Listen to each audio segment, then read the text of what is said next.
अयोध्या के मिल्कीपुर उपचुनाव को लेकर समाजवादी पार्टी लगातार भाजपा पर धांधली करने के आरोप लगा रही है। समाजवादी पार्टी अध्यक्ष अखिलेश यादव ने अब आखिरकार एक कथित ऑडियो स्टिंग के 2 ऑडियोज अपने सोशल मीडिया पर जारी कर दिए हैं, जिसके साथ ही उन्होंने अपनी एक पोस्ट को चुनाव आयोग और यूपी पुलिस में टैग करते हुए तत्काल एक्शन लेने और इन बूथों का चुनाव रद्द करने की भी मांग उठा दी है। आपको बता दें कि 2 अलग अलग ऑडियो में कोई एक ही व्यक्ति 2 पीठासीन अधिकारियों से बातचीत कर रहा है। पीठासीन अधिकारियों से पूछ रहा है कि टारगेट पूरा हो गया है क्या। इसमें एक पीठासीन अधिकारी 90 से 95% टारगेट पूरा होने की बात कह रहा है।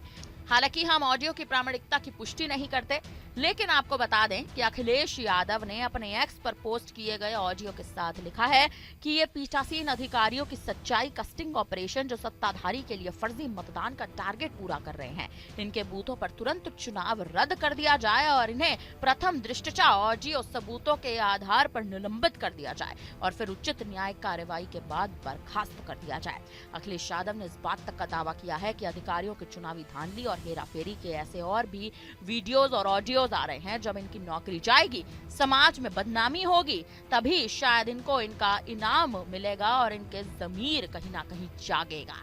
सरकार इनका इस्तेमाल करके अपना हाथ झाड़ लेगी, तब ये जेलों में होंगे और अपने समाज, परिवार और बच्चों की नजर में अपमान की जिंदगी जिएंगे। हम उन सब ईमानदार और सच्चे अधिकारियों की प्रशंसा करते हैं जिन्होंने भाजपा पार्टी ऑफिस से दिए गए फर्जी मतदान के टारगेट को मानने से इनकार कर दिया। अखिलेश ने आगे ये तक कहा कि सर्वोच्च न्यायालय और निर्वाचन आयोग लोकतंत्र के ऐसे दुश्मनों का तत्काल संज्ञान ले। अखिलेश यादव ने 2 ऑडियोज पोस्ट किए हैं। पहला ऑडियो 51 सेकंड का है। इसमें एक व्यक्ति किसी को फोन पर पूछता है कि संतोष कुमार वर्मा बोल रहे हैं ना।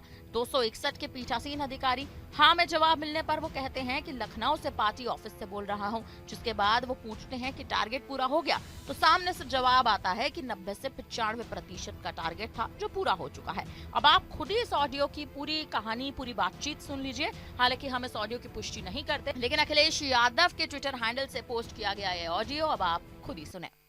हेलो हेलो, जी संतोष कुमार वर्मा भाई साहब बोल रहे हैं ना, 261 के पीठासीन अधिकारी जी जी पार्टी ऑफिस से बोल रहा हूँ लखनऊ से। भाई साहब हाँ? पार्टी ऑफिस से बोल रहा हूँ लखनऊ। जी पार्टी ऑफिस लखनऊ से बोल रहा हूँ भाई साहब। जी बताएं।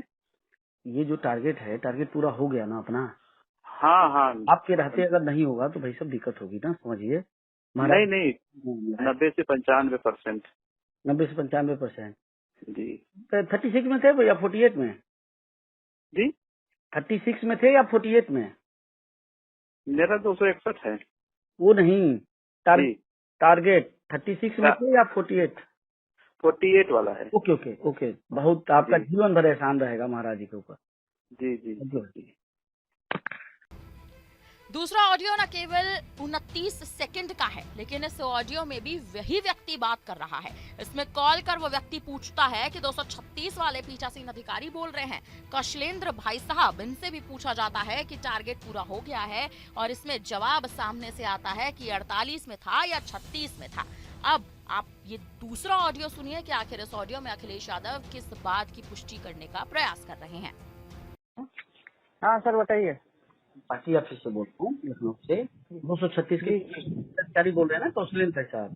जी जी जी जी जी टारगेट पूरा हो गया भाई साहब? टारगेट जी जी जी जी 48 में थे या 30 में? नहीं, हम 36 में हैं। ओके ओके, थैंक यू भाई साहब, जीवन भर आपका एहसान याद रहेगा। नहीं सर है। महाराज जी के सम्मान का मामला है। ठीक भाई साहब? जी जी सर, जी सर। तो सुना आपने कि किस तरह से इन दोनों ही ऑडियो कॉल्स में अखिलेश यादव ने जिस तरह से अपने ही ट्विटर हैंडल से दोनों ऑडियोज पोस्ट किए हैं। साफ तौर पर पीठासीन अधिकारियों से बातचीत की जा रही है, उनकी बातचीत का ऑडियो क्लिप वायरल हो रहा है और अब इस मुद्दे को लेकर लगातार बवाल कट रहा है, क्योंकि मिल्कीपुर की सीट पर उपचुनाव होना और उपचुनाव को लेकर एक बार फिर से अखिलेश यादव का भारतीय जनता पार्टी पर सीधा तंज कसना। एक बार फिर से मिल्कीपुर में हुए उपचुनाव में वोटिंग को लेकर सियासी माहौल आखिरकार गर्मा चुका है। फिलहाल अब इन दोनों ऑडियो कॉल्स पे क्या आने वाले समय में पुलिस का एक्शन लिया जाएगा या नहीं, ये देखना बेहद दिलचस्प माना जा रहा है।